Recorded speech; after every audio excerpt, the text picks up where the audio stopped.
Bonjour à toutes, bonjour à tous, bienvenue dans votre émission Les Grandes Contradictions, une nouvelle émission sur Guérit TV Monde qui va recevoir désormais des professionnels des médias pour ce premier numéro. Je reçois M. Achille Oussou, bonjour. Bonjour M. Badarou, comment vous allez? Nous nous portons bien, merci. M. Gaspard Adiamonsi, bonjour. Bonjour, James Badarou. Merci. Merci à Guérit TV. Merci beaucoup. Merci d'avoir accepté de faire le déplacement. Le premier sujet du jour, c'est juste après cette virgule. Pour ne rater aucune actualité relayée sur Guérit TV Monde, c'est simple et facile. Abonnez-vous à notre compte YouTube en tapant Guérit TV Monde. Guérit TV Monde, le leader des Web TV.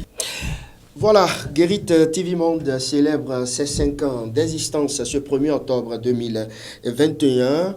Un jour choisi d'ailleurs pour démarrer cette nouvelle émission, Les Grandes Contradictions. Monsieur Gaspard Diamonsi, 5 ans de Guérit.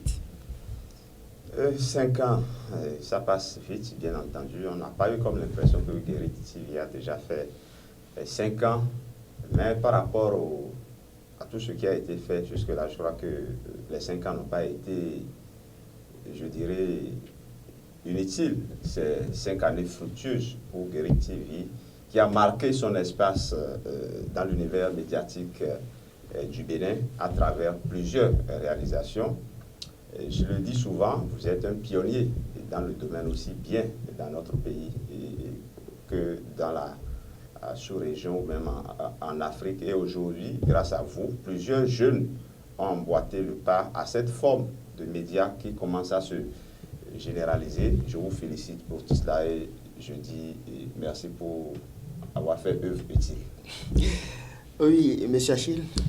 Oui, mais à la suite de Gaspard, je voudrais aussi féliciter toute l'équipe de Guérit TV Monde et en particulier M. James Badarou pour avoir... Pas moi, c'est toute une équipe. Pour avoir pris, donc, non, mais l'initiative est partie de quelqu'un. Donc, lorsqu'on est initiateur d'une pareille entreprise, lorsqu'on se jette dans un monde qu'on connaît d'avance difficile à explorer, il faut dire que lorsque, après 5 ans, on a pu tenir la route, on doit donc tirer coup de chapeau, on doit décerner la palme, donc la palme d'or aux initiateurs. Et je crois que ça a été une audace.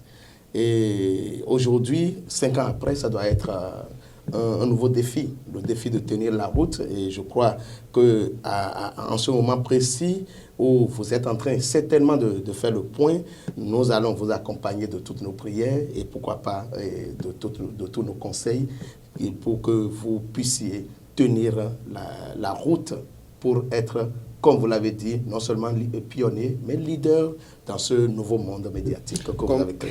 Merci, comme l'indique d'ailleurs le slogan de Guérit TV Monde, le leader des Web TV. Voilà.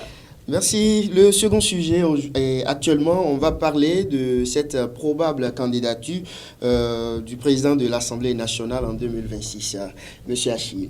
Ah oui, mais non, ça circule, ça bavade. C'est vrai que depuis quelques jours, c'est devenu un sujet d'actualité. Et lorsque nous savons qu'au Bénin, qu'on appelle les supputations deviennent par la suite réalité, nous pouvons déjà commencer par nous intéresser vraiment à ce sujet. C'est vrai, et Louis Vlavonou, dans le monde politique aujourd'hui dans notre pays, n'est pas n'importe qui pour avoir fait toute cette expérience parlementaire et surtout pour la nouvelle expérience qu'il conduit depuis 2019 en tant que président de l'Assemblée nationale. Je crois qu'il a la carrure, toute la carrure nécessaire pour être président de la République si, entre-temps, il n'était pas frappé par le critère d'âge, parce que ça circule aussi qu'en 2026, il sera fort clos. Mais bon, au-delà de tout ça aussi, il faut tenir compte donc de la décision de son parti, parce que désormais, Louis Vlavonou appartient à un parti politique et ce n'est plus l'autre monde où on peut créer son parti et donc se permettre tout. Aujourd'hui, il faut donc, il y a une discipline de groupe qui s'impose et je crois que bon, c'est au thème de tout ça là qu'on saura si Louis Vlavonou a la confiance de ses pairs, a la confiance donc des membres de son parti pour être un challenger dans cette arène politique que nous attendons de pied ferme parce que, qu'on le veuille ou non, Patrice Talon aura un successeur et il faut donc des Béninois pour lui succéder. Louis Vlavonou étant un Béninois, je crois qu'il a le plein droit en tant que Béninois donc de se porter candidat et on le souhaiterait peut-être en son temps et bonne chance. Oui, Gaspard Adjamansi, est-ce que vous ne voyez pas que c'est un peu tôt, non, quand même? Et souvent, quand ça commence comme ça, on a l'impression que c'est souvent l'auteur qui suscite souvent ces genres de choses. On envoie le ballon d'essai pour voir ce que ça va donner comme retour dans l'opinion. Oui, en fait, je ne voulais pas aller dans le même sens que vous par rapport à ce sujet.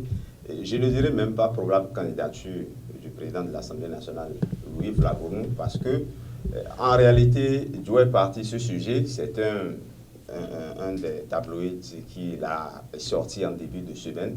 C'est vrai que ça a fait le tour des réseaux sociaux, mais il ne faut pas oublier qu'une vive réaction est arrivée des proches du président de l'Assemblée nationale pour signifier qu'il n'a jamais été question d'une quelconque candidature du président de l'Assemblée nationale, Louis Vlavonou, en 2026. Et par ailleurs, on a rappelé qu'en 2026, il aura 73 ans, donc qu'au terme de la Constitution en vigueur, qu'il ne pourra pas être candidat. On a même traité de ridicule cette publication.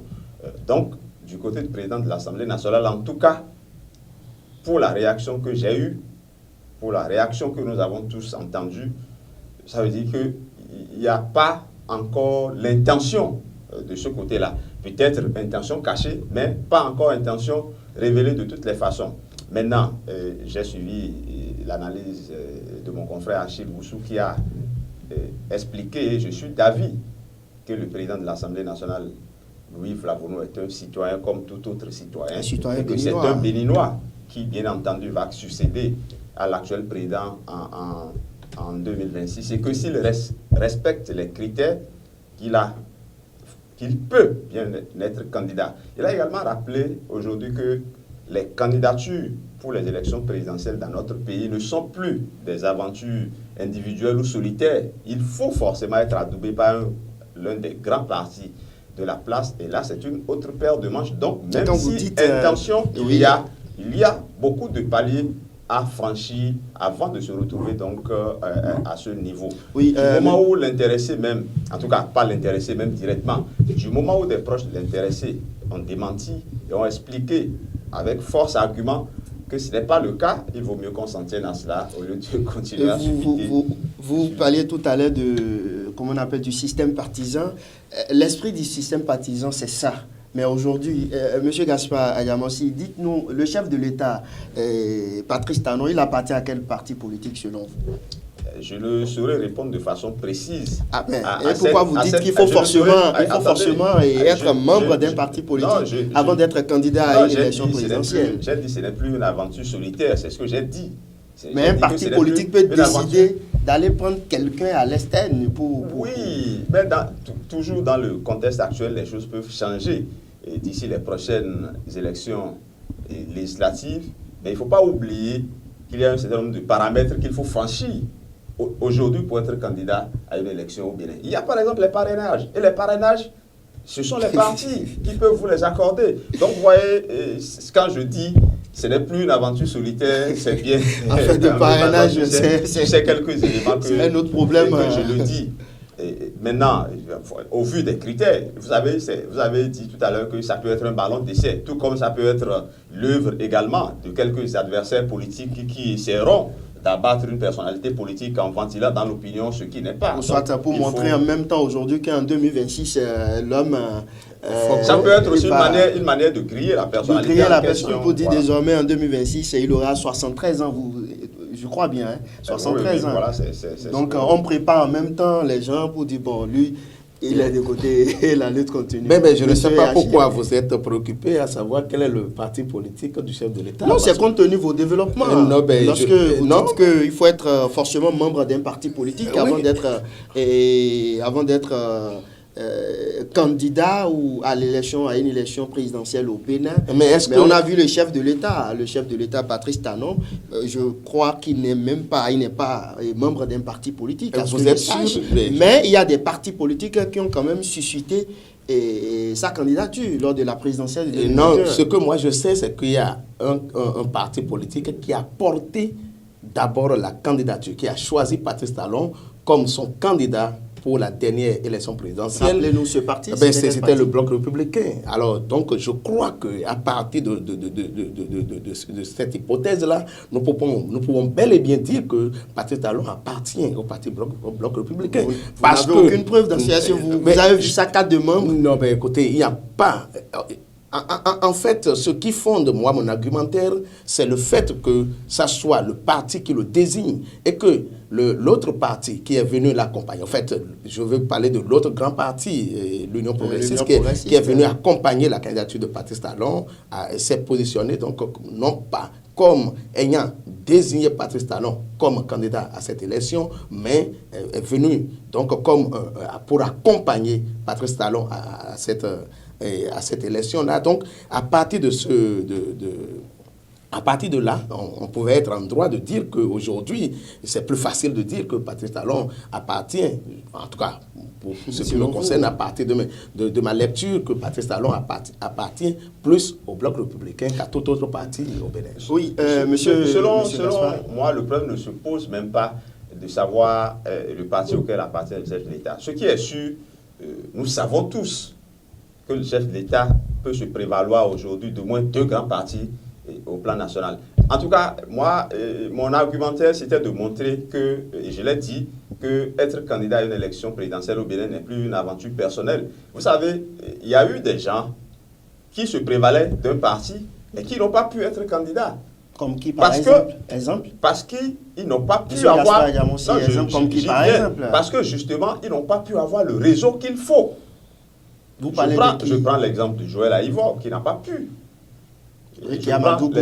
Voilà des exemples qu'on peut citer de gens qui se prévalaient quand même d'un grand rassemblement, mais qui n'ont pas pu, parce que justement, il ne faut pas seulement avoir un parti pour dire j'ai un parti, mais il y a un certain nombre de conditions qu'il faut remplir. Et pour remplir ces conditions, il faut vraiment être assis politiquement.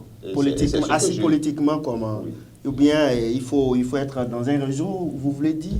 Vous pouvez appeler ça réseau si vous voulez, mais aujourd'hui, la question des parrainages, par exemple, c'est des questions de groupes forts. Et nous avons eu la preuve par rapport à la dernière élection présidentielle. Donc aujourd'hui, de toutes les façons, si vous voulez être candidat pour une prochaine élection au Bénin, à moins que la configuration politique au Bénin ne change, si vous n'avez pas le Bloc républicain ou si vous n'avez pas l'Union progressiste avec vous, ça va être compliqué. Ça, il faut se dire la vérité. C'est la réalité politique du moment.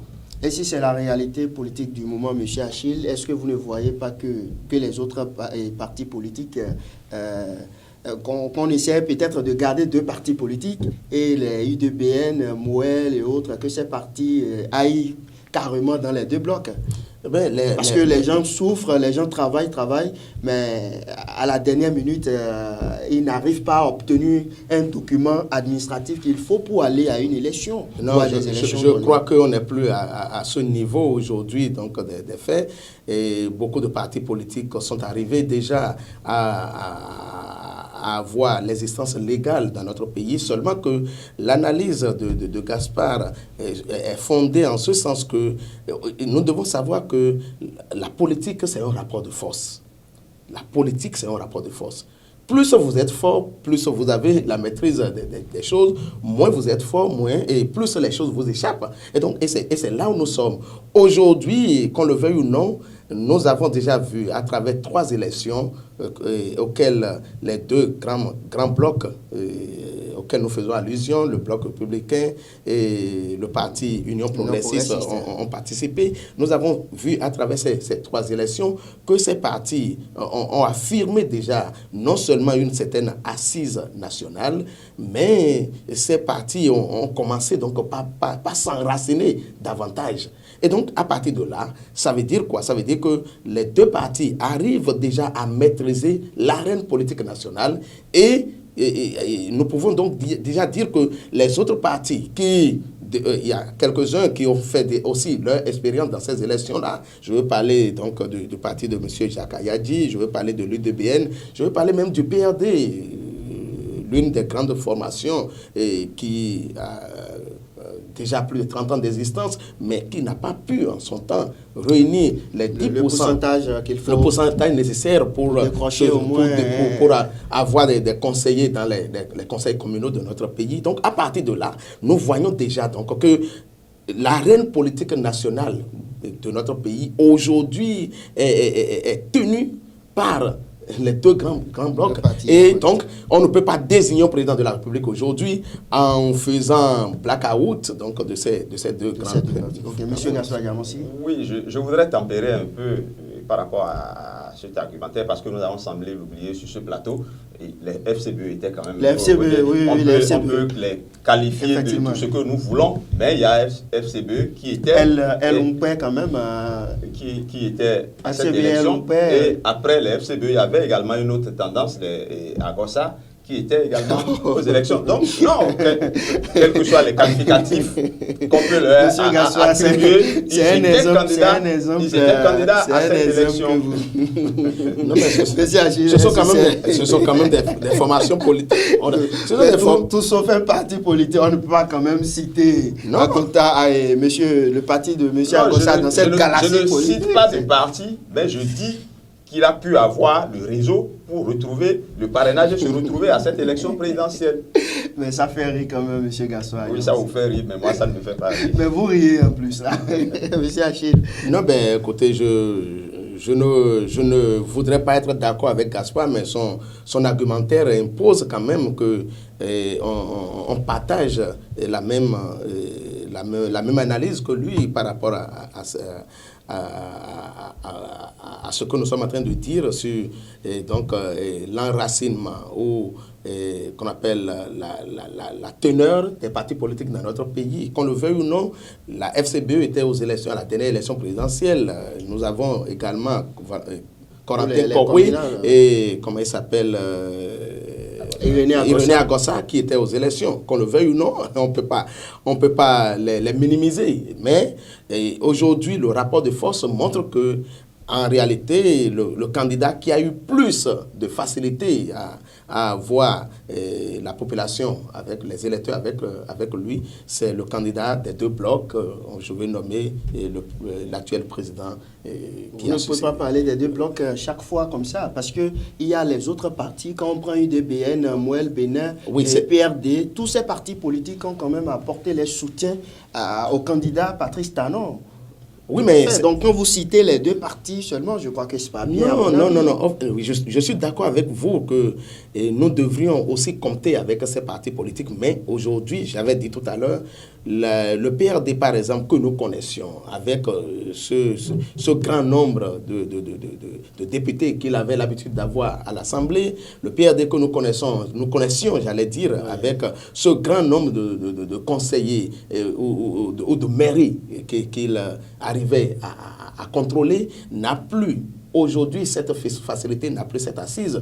Alors, le PRD, depuis 2 élections présidentielles, n'a plus présenté directement de candidats pour prétendre diriger et gouverner ce pays. Et donc, à partir de là, on peut dire que le PRD est en recul. Et donc, peut-être que la remontada... c'est vrai que le PRD a une nouvelle vision, a un nouveau projet, c'est la remontada. Nous attendons donc de voir ce que cela sera concrètement. Monsieur Gassoua Diamon, si vous ne voyez pas qu'il faut peut-être essayer de liquider certains partis politiques carrément. Non, sur la question du PRD, de Mouel Bénin, de l'UDBN, moi personnellement, je ne les avais pas cités parce qu'on parlait justement des critères du parrainage et autres. Mais n'empêche, ce sont des partis satellites autour des partis qui soutiennent l'État et qui ont également œuvré à ce que le président à sa réélection. Maintenant, par rapport à la force de chaque formation politique sur le terrain, moi je ne saurais dire si un parti a reculé ou pas. Ce sont les élections qui le disent. Mais quel type d'élection? On verra. Il y a des élections qui arrivent. Chacun. Déjà en 2023. Et maintenant, quand tu as dit qu'il faut balayer certains partis politiques, et de toutes les façons, il y a des critères aujourd'hui bien clairs et bien définis pour créer un parti politique. Et si ces partis-là existent, c'est bien entendu parce qu'ils ont pu respecter les critères pour se retrouver et comme parti ayant une existence légale. Et en plus, dans les conditions et critères, je pense qu'il y a un certain nombre d'élections au bout desquelles, si vous ne participez pas, le parti peut... On peut vous retirer le récépissé. En tout cas, ce qui est clair, c'est que ceux qui n'arriveront pas à tenir la route vont disparaître d'eux-mêmes. C'est clair. Comme les hommes de votre parti de votre ami. C'est la loi de la nature. Oui. Non, le parti de votre ami à Gossa. Mais ce que je ne comprends pas dans ce dossier, par exemple, ce parti a été créé après les élections. J'ai pas compris. Ça, c'est un autre débat. Nous ne sommes pas. Parlons-en, on peut le dire. Faisons le débat. Nous ne sommes ni la Sénat, ni le ministère de l'Intérieur, ni la Cour constitutionnelle. Si cette candidature-là a pu passer toutes ces étapes-là, et que nous en sommes là où nous sommes, je ne serai pas. On évolue dans le débat. Voilà, le second sujet, très rapidement, le troisième sujet, voilà. Les leçons à tirer de la rencontre Talon Yayi. Monsieur Gaspard Yamoussi. Les leçons à tirer, moi je voudrais déjà commencer par saluer cette rencontre-là. Et tel que cela a été dit, c'est déjà une rencontre qui participe, ne serait qu'au niveau du symbole, à la décrispation de l'atmosphère politique nationale.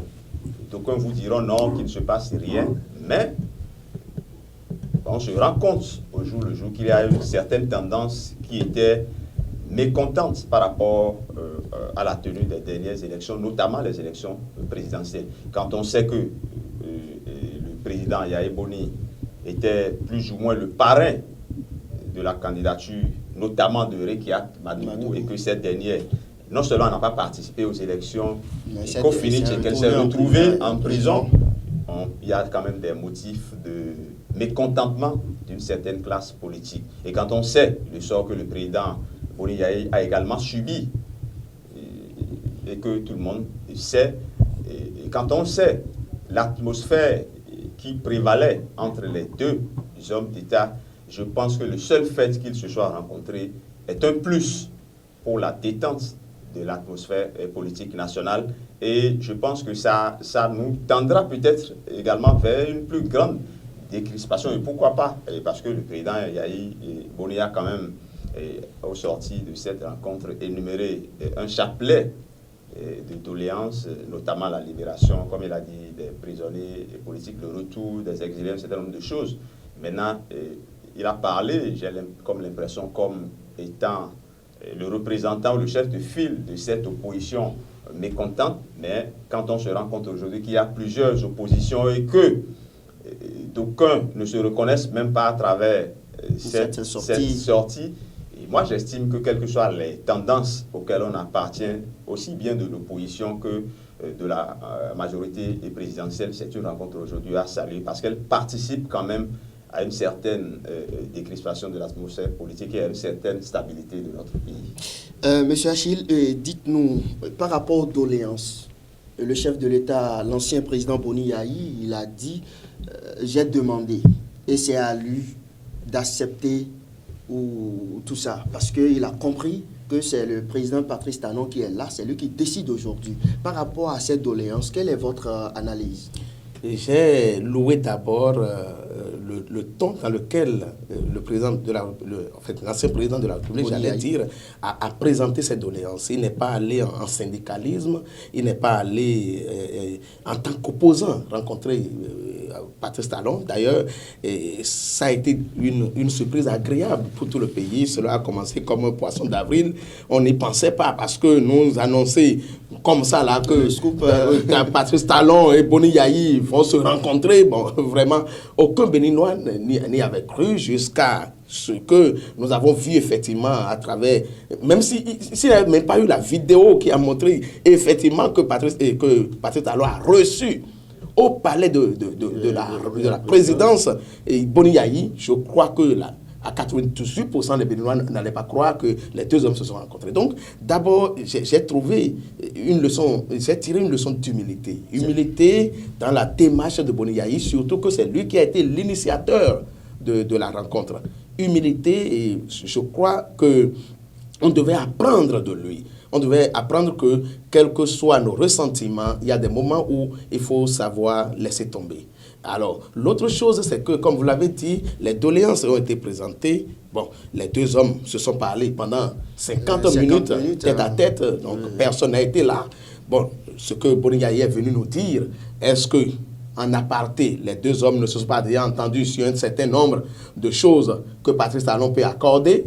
Bon, en tout cas, nous attendons. Aujourd'hui, ce qui est sûr, la loi donne plein pouvoir à Patrice Talon de faire un certain nombre de choses. Et voilà, donc il a le pouvoir de gracier. Et par rapport à ça, je crois que les jours à venir vont nous permettre de savoir quelle a été la suite que Patrice Talon a réservée aux doléances, à la demande donc de Boni Yayi. Monsieur Gaspard Diamossi, au lendemain déjà de cette sortie, il y a déjà des acteurs politiques, membres de la proche de la majorité présidentielle, voilà, qui condamnent même la démarche du chef de l'État, soit disant que le chef de l'État, Patrice Talon, doit respecter les règles les plus élémentaires de la justice béninoise.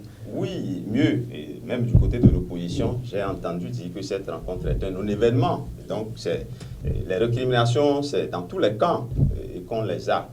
Bon, de toutes les façons, le président Patrice Talon n'a pas demandé leur avis ou ne leur a pas demandé la permission avant de rencontrer Boni Yayi. J'imagine que Boni Yayi aussi n'a pas demandé la permission quelque part avant d'aller. Mais il a parlé de Soglo.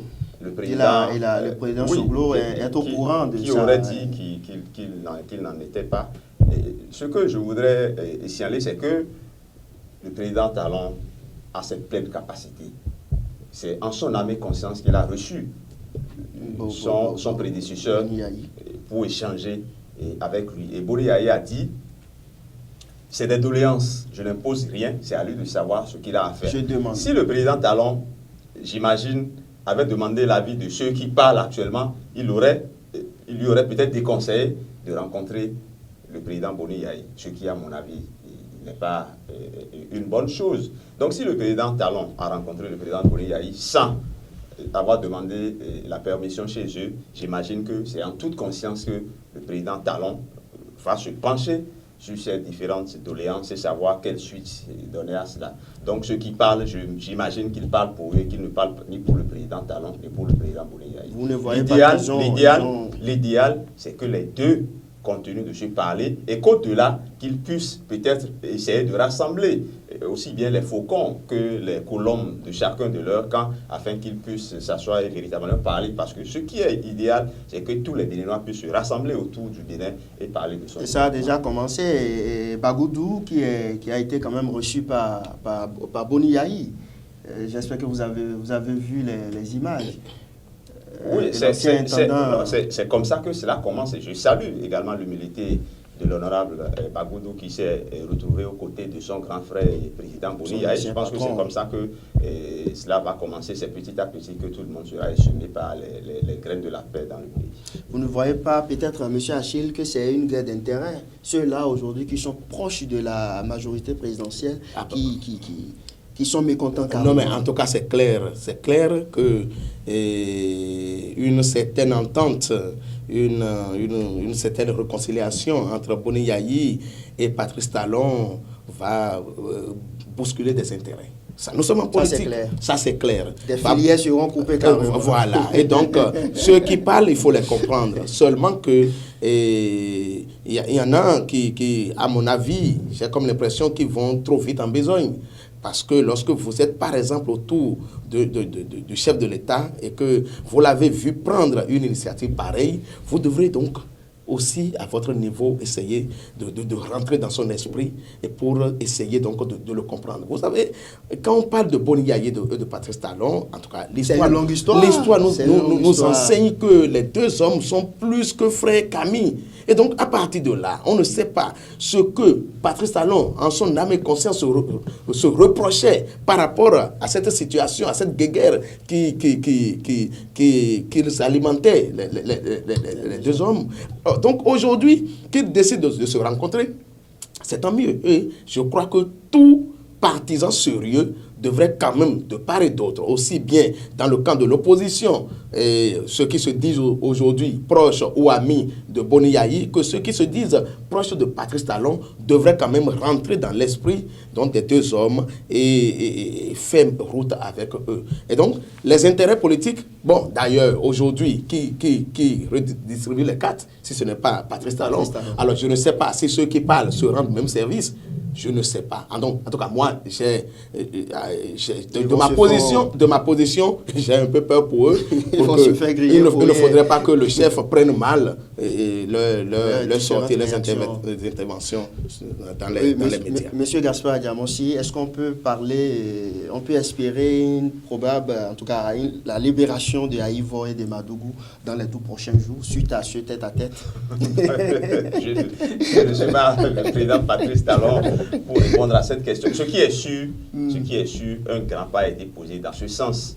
Maintenant, la suite, on ne la connaît pas. Et ça dépend, bien entendu, de la suite des discussions, des négociations et autres entre, d'une part, le président Patrice Talon et l'ancien président Boni Yaye, et ensuite entre les différents camps pour qu'on puisse aboutir à la libération, ou comme vous l'avez dit, je ne dirais pas de Rekiat Madougou et de Joël Aïvo, mais de tous ceux qui sont en prison pour des faits liés aux dernières élections présidentielles. Voilà.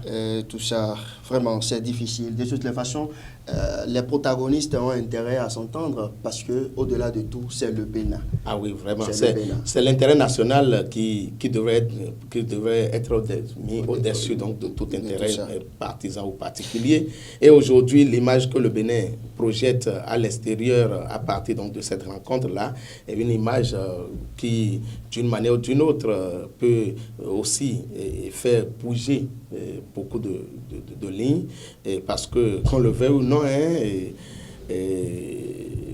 Patrice Talon en avait besoin. On avait besoin. Et surtout que Boni Yaye a accepté de faire le déplacement pour aller au palais de la présidence. Vous savez, c'est une caution pour sa réélection. Vous imaginez, vous rappelez tout ce qui a été dit avant, pendant et après la dernière élection présidentielle, et que Boni Yaye se déplace au palais de la présidence pour rencontrer Patrice Talon. Il a même dit je crois qu'il a validé la réélection de Patrice Talon. Et aujourd'hui, donc, je crois que c'est une image positive que nous projetons à l'extérieur des frontières de notre pays. Monsieur Gaspard n'avait pas vu cet aspect de la chose. Il a validé. Non, non, vous savez, bon, cette rencontre, c'est peut-être une certaine caution que le président Talon a été réélu proprement lors de la dernière élection. Parce que, écoutez, ceux qui valident les élections présidentielles ont déjà validé il y a longtemps l'élection du président Patrice Talon. Donc c'est une certaine opposition qui essayait encore de contester. Bon, plus ou moins mollement. Donc en tout cas, cette rencontre vient clôturer ce chapitre. Avant de finir ce sujet, justement, M. Gaspard, je reste toujours avec vous. Est-ce qu'on ne peut pas voir, à travers cette démarche de l'ancien président Boni Yaye, c'est comme si l'homme a mal aujourd'hui parce que Rekiat Madougou est en prison, parce que Joël est en prison, parce que certains de ses partisans sont en prison. Ou bien l'homme a compris pour dire, je vais faire la paix pour qu'on puisse libérer mes amis. Non, c'est une certaine interprétation et elle n'est pas fausse. De toutes les façons, vous savez, les plus grandes guerres finissent autour d'une table de négociation. Donc les plus grandes inimitiés, les plus grandes, dissensions politiques finissent toujours par s'éteindre un jour, même si Joël Aïvo n'était pas en prison, même si Rekiat Madougou n'était pas en prison. le président Patrice Talon et Boni Yahi, qui étaient entre-temps liés et qui aujourd'hui se tournent le dos, se retrouveront un jour autour d'une table et finiront par discuter. Je crois que c'est la loi de la nature et c'est heureux que cela se fasse dans ces circonstances, puisque cette rencontre, ce nouveau lien peut permettre de dénouer un certain nombre de situations au plan national. Monsieur Achille, aujourd'hui, les acteurs politiques, que ce soit au Bénin, en Côte d'Ivoire, un peu partout, après la crise, les acteurs politiques se retrouvent toujours, les leaders. Et pendant ce temps, les militants sont sacrifiés. Est-ce que vous ne voyez pas que la jeunesse doit pouvoir prendre conscience véritablement? Non, mais je crois que les images que nous projettent aujourd'hui, les grands hommes politiques, aussi bien au Bénin que je voudrais prendre l'exemple de la Côte d'Ivoire pour partir de là. Je ne sais même pas si c'est la Côte d'Ivoire qui a inspiré le Bénin. Mais je voudrais partir donc de ces deux exemples-là pour dire qu'en réalité, aujourd'hui, les grands hommes politiques, les leaders donc, de la politique africaine ou de la politique béninoise nous apprennent. Et c'est à nous de tirer le son donc, de ces images qui nous projettent. Comme vous l'avez dit, la jeunesse doit comprendre que la politique ne devait pas être la chose qui nous divise. Vous voyez, la politique divise même les couples. La politique divise les frères consanguins, les frères utérins. On a connu des partis politiques où le père il est d'un autre bord politique. Mais ça continue. Et l'enfant ne politique. salue pas son père, le père ne salue pas sa femme, la femme ne salue pas son enfant. Et c'est ça. Mais ceux-là pour qui nous nous battons, lorsque le moment arrive pour qu'ils se retrouvent, ils ne nous consultent pas. Et donc, nous devons comprendre qu'il y a peut-être un temps pour la politique, mais lorsque ce moment-là passe, nous devons savoir que les amitiés, la fraternité, la famille ou toute autre relation passent avant la politique. La politique, ce n'est que pour un temps. Merci beaucoup. Le quatrième sujet, on va parler de ce dossier, le dossier relatif à la loi portant code de l'administration territoriale qui a été donc transmis au Parlement. Les maires ne sont plus ordonnateurs du budget, M. Gaspard. Ils ont chaud désormais. On peut parler en ces termes où cette réforme vient sauver les maires. En tout cas, je n'ai pas encore entendu un maire sur les 77. Mais il y a un qui a parlé devant le chef de l'État. Je n'ai pas encore entendu un maire sur les 77 que compte le Bénin venir dire qu'il a chaud.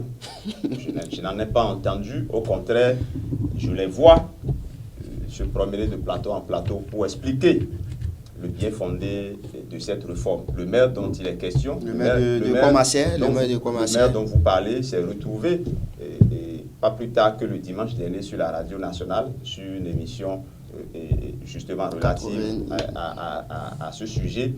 Et je crois qu'il n'a pas redit ce qu'il a dit lors de la rencontre. Au contraire, il a expliqué pratiquement le bien fondé de la réforme. Mais aujourd'hui, c'est une réalité que les maires ne seront plus, puisque la loi n'est pas encore votée, ne seront plus ordonnateurs du budget. Bon, j'ai suivi plusieurs analyses depuis cette annonce-là. J'ai particulièrement suivi un expert en décentralisation, je crois, Djankaki, qui a estimé que c'est un recul de la décentralisation. Dans le même temps, j'ai suivi un autre qui a estimé que ce n'est pas le cas. Donc, vous constatez avec moi que les avis sont partagés. Mais quand on sait et quand on observe que quelque part, la décentralisation, telle que cela soupirait, montrait quelques failles, est-ce qu'il ne faut pas aujourd'hui s'arrêter, réfléchir et voir, réfléchir à amorcer une nouvelle étape? C'est peut-être ce que le pouvoir actuel a pensé et a réfléchi. Est-ce que c'est la meilleure formule pour qu'aujourd'hui le développement soit une réalité au niveau local? Je n'en sais rien. Je ne suis pas un acteur du domaine. Mais quand tu entends les maires parler, ils disent également que ça les dédouane quelque peu parce qu'ils ne seront plus responsables de la gestion financière et autres de leurs différentes mairies et qu'ils seront plutôt des politiques. Mais est-ce que c'est de bon cœur qu'ils le disent? Je n'en sais rien, parce que personne ne peut quand même accepter qu'on lui retire le biberon. Le biberon. Maintenant, si on leur retire le biberon et que c'est pour le bien de la nation, ça, il faut le leur retirer. Simplement. Mais c'est pas facile. Oui, c'est pas facile, mais écoutez, aucune réforme n'est facile. Aucune réforme n'est facile. Aucune remise en cause d'intérêts particuliers et individuels n'est facile. Il faut avoir le courage de le faire. Je ne dis pas que la réforme telle que c'est pensé à 100% est une bonne chose, est une réalité. Mais je dis, si c'est ça qui va nous amener sur le droit chemin, il faut qu'on y aille. Est-ce qu'on peut parler d'une probable complicité de cette loi, d'une probable complicité, j'allais dire, entre le maire et le secrétaire exécutif? Mais je crois que par rapport à la projection qui a été faite la dernière fois à cette rencontre d'information des maires sur les réformes qui sont en train d'être opérées dans le monde de la décentralisation dans notre pays, il a été exposé clairement que le maire et le secrétaire exécutif n'auront plus le même cahier de charge. Bon, quand tu as parlé de complicité, bon, j'attends de voir. Nous sommes parce que, non, mais la loi, elle est jusqu'à dire que le secrétaire exécutif ne reçoit même plus des ordres directs du maire. Alors, ça veut dire quoi? Ça veut dire que c'est le secrétaire exécutif désormais qui répond devant la loi par rapport à la gestion des ressources de la commune. Ils ont dilapidé les fonds. En tout cas, il le revient. Si maintenant, il pense que en s'entendant avec le maire, encore que le maire n'a plus pouvoir donc à ordonner, pourquoi il aura complicité? Alors, bon, nous attendons de voir ce que la réforme sera dans son application. Alors, ce qui est sûr, c'est difficile d'accepter les réformes. Et vous savez, depuis 2003, on est en train de faire l'expérience de la décentralisation et on a habitué déjà les maires à gérer directement les ressources. Mais nous n'allons pas balayer de revers de main l'exemple que le chef de l'État a donné. En tant que chef de l'État, il n'est pas ordonnateur du budget national. Comment se fait-il que à la plus basse échelle, à la base, que les maires soient ordonnateurs directement? Bon, est-ce qu'il a raison? Et les experts de la décentralisation vont certainement nous éclairer davantage sur la question. Nous avions fait une option. À un moment donné, on a certainement évalué, nous avons vu les avantages et les inconvénients de l'option qui avait été faite. Aujourd'hui, on est en train de faire une nouvelle option qui vient peut-être corriger un tant soit peu les failles de l'ancienne option. Nous allons attendre pour voir là où cette nouvelle option va nous amener. Ce qui est sûr, ce qui est important aujourd'hui, c'est que les communes retrouvent véritablement le vrai chemin du développement. Oui, Monsieur Gaspard, très rapidement. Oui, attention, tous les maires que j'ai écoutés ont dit qu'ils sont les supérieurs hiérarchiques des secrétaires exécutifs. Donc, dans leur tête, c'est clair qu'ils sont les supérieurs, même si sur certains aspects, ils n'auront pas d'ordre à donner au secrétaire exécutif. Maintenant, sur la question de la complicité, très rapidement, moi, je ne sais pas pourquoi nous voulons opposer les maires au secrétaire exécutif. Il ne faut pas les opposer. Ils peuvent être complices. Parce que du moment où ils sont appelés à travailler ensemble et qu'il y a un ordonnateur et qu'il y a quelqu'un qui préside le conseil, ils doivent s'entendre. Il faut qu'il y ait complicité. Ils doivent s'entendre pour vider la caisse de la commune. La complicité que nous devons refuser, réprouver, c'est la complicité coupable. C'est ce que nous devons. Sinon, c'est trop facile quand nous voyons un maire avec son secrétaire exécutif s'entendre de dire non, que pourquoi ils sont complices, c'est pour détourner. Ce n'est pas ça. Ils doivent s'entendre parce qu'ils travaillent dans l'intérêt d'une communauté. Tous dans l'intérêt d'une communauté. La complicité que nous devons refuser, c'est justement la complicité dont vous avez parlé, la complicité pour manger ou pour vider les caisses. Mais il faut qu'ils mangent également. Oui, mais le président, je crois, de la République a dit et confirmé que les élus seront mis dans les conditions qu'il faut pour faire le travail. Exactement. Ben, d'accord, écoutez, très rapidement, on a encore deux sujets en instance. Si vous permettez, je voudrais dire que, en fait, le secrétaire exécutif ne vient pas comme un gendarme du maire. On devrait déjà comprendre ça. Parce que si nous parlons de complicité, c'est à croire qu'on amène le secrétaire exécutif comme pour contrôler le maire. Encore qu'aujourd'hui, le maire n'a plus son cahier de charge, est totalement allégé. Ben, écoutez, qu'on le veuille ou non, ils sont condamnés à travailler ensemble, rester ensemble. Et Merci. donc, pour ça, qu'on le veuille ou non, il y aura complicité, mais que cette complicité-là soit bonne pour que cela aille dans l'avantage de la commune. Merci beaucoup. Un autre sujet, le 5e sujet, harcèlement sexuel dans le monde éducatif. Monsieur Yachid. Ben bon, Les gars ont l'air... Je ne sais pas pourquoi ils ont l'air pareil. Je ne sais pas pourquoi tout de suite vous voulez que je sois le premier à prononcer sur le sujet. C'est en qualité de votre double casquette. C'est en qualité de votre double casquette. Oui, vous êtes enseignant journaliste. Oui, c'est vrai que... Est-ce que c'est vrai qu'il y a des filles, vos élèves, qui arrivent à vous embrouiller en classe? Est-ce que c'est vrai? En tout cas, ce n'est pas moi qui vous informe.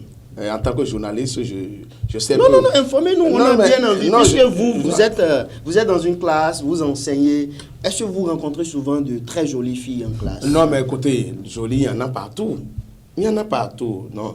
Mais le problème ne se pose pas sous cet angle-là. Il s'agit donc de voir qu'au-delà du cahier de charge qu'on confie à l'enseignant en tant qu'éducateur ou instructeur dans la classe, qu'il déplace les lignes pour donc aller enseigner peut-être autre chose. Mais nous pouvons comprendre la préoccupation du chef de l'État ou de ceux qui sont donc initiateurs ou acteurs de cette nouvelle loi. C'est que de plus en plus, il y a d'enseignants, il y a quelques enseignants indélicats qui sont épinglés et tassés donc de cette complicité avec les enfants. On ne leur permet pas d'avoir la formation nécessaire pour être le cadre ou le citoyen dont rêve le pays. Donc, même à l'université, ça se passe. Oui, à l'université, récemment, on pouvait comprendre. Non, j'ai deux avis sur la question. Oui, allez-y très parce rapidement, que, qu'on le veuille ou non, il faut permettre donc aux enfants de faire leur cursus scolaire normalement et donc puisque nous, qu'on le veuille ou non, nous avons le pain et en même temps le beurre. En tant qu'enseignant, aujourd'hui, on peut se réjouir d'avoir une situation. Donc, aujourd'hui, eux, ils sont en train d'être préparés. Il faut leur permettre donc de faire tout le chemin nécessaire et d'arriver à bout. Mais cela ne veut pas dire que l'enseignant peut être empêché donc de prendre son élève ou son étudiante comme épouse. Mais il y a une question d'intention derrière tout ça. L'enseignant peut avoir de bonnes intentions autour donc parce qu'il est encore jeune, il peut se marier et il peut, s'il s'entend bien avec son élève ou son étudiant, peut le permettre donc de faire le chemin et au bout du chemin, ils vont donc faire le mariage et donc bâtir leur famille. Je crois que on doit... Sur ce plan, je crois que pour ma part... Vous voyez qu'un enseignant peut quand même sortir et prendre l'élève comme épouse, c'est ça? Mais écoutez, vous voyez que, M. Gaspard, est-ce que c'est normal qu'un enseignant ou un professeur qui se déshabille devant une élève, est-ce que c'est normal? Non, assurément que ce n'est pas normal. Mais je suis d'accord que l'enseignant, comme toute autre personne, peut prendre son élève comme épouse. Ça, ce n'est pas un problème. Mais c'est puni désormais. Oui, j'ai bien écouté le chef d'État quand il exposait sur ce sujet. Il a dit, si nous sommes dans une relation saine entre un enseignant et son apprenant, il faut que l'enseignant signale et change de classe ou d'établissement. Parce qu'en réalité, ce qui est dénoncé ici, ce n'est pas les relations amoureuses, c'est la manipulation de l'autre, mais c'est le harcèlement sexuel, c'est-à-dire le fait d'utiliser sa position dominante pour forcer la personne qui est en position dominée à avoir des relations sexuelles avec vous. C'est ça qui est dénoncé, c'est ça qui n'est pas justement une bonne chose et ce n'est pas, c'est trop réducteur également de ne parler de cette situation que dans l'enseignement. C'est partout. C'est partout. Oui, c'est dans en journalisme aussi, ça se passe, monsieur. Oui, il y a ce que d'autres ont qualifié d'Ortébé Gates il n'y a pas longtemps. Ça, mais voilà, c'est partout. Si on prend le cas de Andjé Akpedia, par exemple, qui a sorti un livre, comment vous appréciez son courage? Elle a sorti Bris de silence. Non, la question me paraît orientée parce que vous me demandez d'apprécier son courage. Moi, je ne vous êtes pas d'apprécier. Moi, je n'ai pas encore positivement ou négativement, vous êtes libre. Je n'ai pas encore dit qu'elle est courageuse. Mais pour sortir, pour aller parler de sa vie privée, en parlant de sa vie privée dans un livre, c'est son choix. C'est son choix. Et il faut être vraiment courageux, à mon avis. Non, bon, c'est son choix. Je n'ai pas envie particulièrement d'opiner sur cette question parce que beaucoup de personnes ont été épinglées, on ne sait pas qui a raison, on ne sait pas qui a tort, on n'a écouté qu'une seule version. Donc, vraiment, il y a trop de non-dits dans ce dossier particulièrement. Je n'ai pas envie de donner une position tranchée ou de qualifier quoi que ce soit. Donc, si je comprends bien, M. Gaspard Diamossi, le professeur peut sortir avec l'élève. Non, le professeur peut se marier. Je n'ai pas sorti. Se marier. Se marier. Le professeur peut se marier. La relation amoureuse entre le professeur et son élève, qui assurément n'est pas mineur, c'est une relation normale. C'est une relation normale. Du moment où le professeur n'abuse pas de son élève ou ne force pas l'élève à faire ce qu'elle ne veut pas faire, si c'est une relation amoureuse normale, ça va de soi. Maintenant, c'est ce que j'ai dit. Il faut que nous soyons dans un contexte où le professeur n'utilise pas sa position de professeur pour influencer l'élève, ou que la relation amoureuse n'influence pas les résultats dans un sens ou dans un autre. Donc, si toutes ces conditions sont réunies, je crois justement que c'est pour qu'on n'aille pas à ces situations que le chef d'État a dit, du moment où ça a commencé entre l'élève et le professeur, et que on se rend compte, je dis, entre l'élève et le professeur, comme je peux dire entre l'élève et la professeure. Et la professeure, oui, ça se passe. Du moment où, c'est pour cela justement qu'on dit, si on rentre dans ce cadre, il faudrait que l'enseignant tout au moins signale qu'il change, pour qu'on lui change d'école ou de classe, pour que l'influence là disparaisse. Si l'intéressé à Porto Novo et il signale et on l'envoie à Bani Kouara là-bas. Non, là, de toute façon, c'est des situations difficiles à résoudre. Et comme la loi sur le numérique, l'administration. Non, il y a évidemment une loi qui est en train d'être proposée également dans ce sens. On verra bien dans quel sens iront, puisque cette loi également est sur la table des députés qui vont en débattre incessamment. Nous verrons bien dans quel sens. De toutes les façons, tous les aspects de la vie sont à codifier et il faut les gérer là-dessus. Dans un sens ou dans un autre, je crois que quand c'est fauté, nous sommes tous tenus. Non, mais M. Barrero, je crois que la nous sommes pratiquement à la fin. Oui, la conscience professionnelle et la bonne conscience devraient quand même quitter au-delà de tout, tout enseignant. Parce que avant d'être enseignant, nous sommes aussi parents et que on ne peut pas accepter donc qu'un enseignant gâche l'avenir de notre enfant. En retour, il ne nous appartient pas de le faire. Et donc, les manipulations de notes ou le trafic d'autorité dans notre position d'enseignant étaient déjà combattus. La bonne morale combattait même déjà ça. On n'a même pas besoin de légiférer pour que nous comprenions ça. Alors, chacun, on n'a pas besoin de faire le gendarme derrière nous pour que, en tant qu'enseignant, nous jouons normalement le rôle.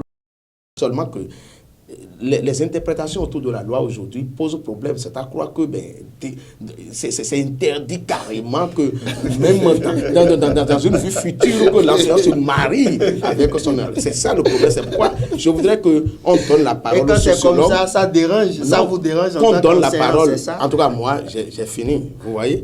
Et qu'on donne la parole aux sociologues, qu'on donne la parole aux sociologues, aux psychologues, et peut-être aussi aux philosophes, pour que chacun donne son avis sur cette loi-là, pour que cette loi-là ne se retourne pas aussi contre les filles qu'on veut protéger. D'accord, je reste avec vous pour clôturer, en même temps, puisque nous sommes à la fin de cette émission.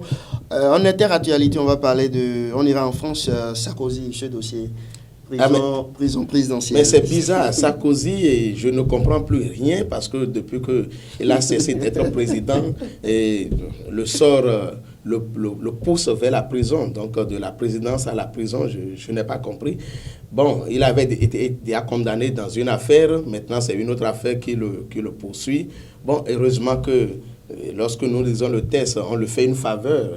La faveur de la prison, comme vous l'avez dit, présidentielle, une prison gracieuse. Seulement que, et je voudrais donc à partir de cet exemple-là dire que je constate au-delà de tout que lorsqu'on parle de l'Europe, il y a un sérieux. Ce n'est pas parce qu'on a été président une fois qu'on doit se intouchable, qu'on va se dire qu'on est au-dessus de la loi. Et donc, je crois qu'à partir de là, nous devons apprendre d'eux et chacun devait faire ce qu'il lui revient de faire dans les normes imposées par les lois. Merci beaucoup, M. Gaspard, pour clôturer. Sarkozy, prison présidentielle. Oui, Achille a parlé de l'Europe en évoquant le sujet, en parlant un peu du sérieux du continent. Je voudrais rappeler, plus près de nous, peut-être pas si près que ça, mais en Afrique du Sud, un ancien président. En Afrique du Sud, oui. Donc, c'est pas seulement. Jacob Zuma. Donc, ce n'est pas seulement en Europe. Et la leçon qu'on peut tirer de cette situation, c'est que quand vous gérez, quand vous avez une position dominante, quand vous êtes hyper puissant, il va arriver un jour où vous serez vulnérable. Vous serez comme les autres. Ou des faits peuvent vous rattraper. Vous, le tout-puissant, qui décidiez du sort des autres. Je crois que Sarkozy fait partie de ceux qui ont décidé du sort de Muammar Kadhafi. Le repos éternel. C'est vrai que ce n'est pas la même situation, mais aujourd'hui, quelqu'un décide également de son sort, même si c'est juste 1 an de prison. Mais il reste lui à la maison. Ensuite, non, la prison, c'est d'abord une privation de liberté. Et le seul fait que lui, ancien président, qui aujourd'hui est dans les affaires, dans les vols, dans les business, le seul fait qu'il soit empêché de se déplacer, qu'il soit assigné à résidence, je crois que c'est déjà une sanction suprême. C'est déjà une punition suprême pour lui. Donc, quelque part, il paie pour les fautes qu'il a dû commettre quand il était tout puissant. Et dans le dossier en question, c'est une affaire de financement occulte de sa campagne. Ça veut dire que ceux-là qui s'érigeaient en donneurs de leçons, qui donnaient des leçons à nos chefs d'État, qui prenaient même des sanctions contre le chef d'État, n'étaient pas si propres. Tout ça, quelque part aussi, ils avaient aussi leur casserole. Et comme je l'ai dit, la leçon qu'on pourrait tirer, c'est qu'il ne faut pas toujours utiliser sa position dominante pour brimer les autres, parce que le moment arrivera où les choses vont s'inverser, où vous serez dans la position du faible. Merci à vous, Gaspard Adiamonsi. Monsieur Achille Oussou, c'est bien ça, hein? Oui, mais c'est ça. Merci. Merci beaucoup. Voilà, nous allons boucler définitivement cette émission, les grandes contradictions. Mesdames et messieurs, merci à toutes et à tous pour votre oreille attentive une fois encore. Merci à vous à la maison, vous qui nous regardez chaque fois et toutes les fois. Et merci une fois encore à Guérit TV Monde. Merci de nous faire confiance. Merci, merci, merci et bonne fête à toutes et à tous. À très bientôt.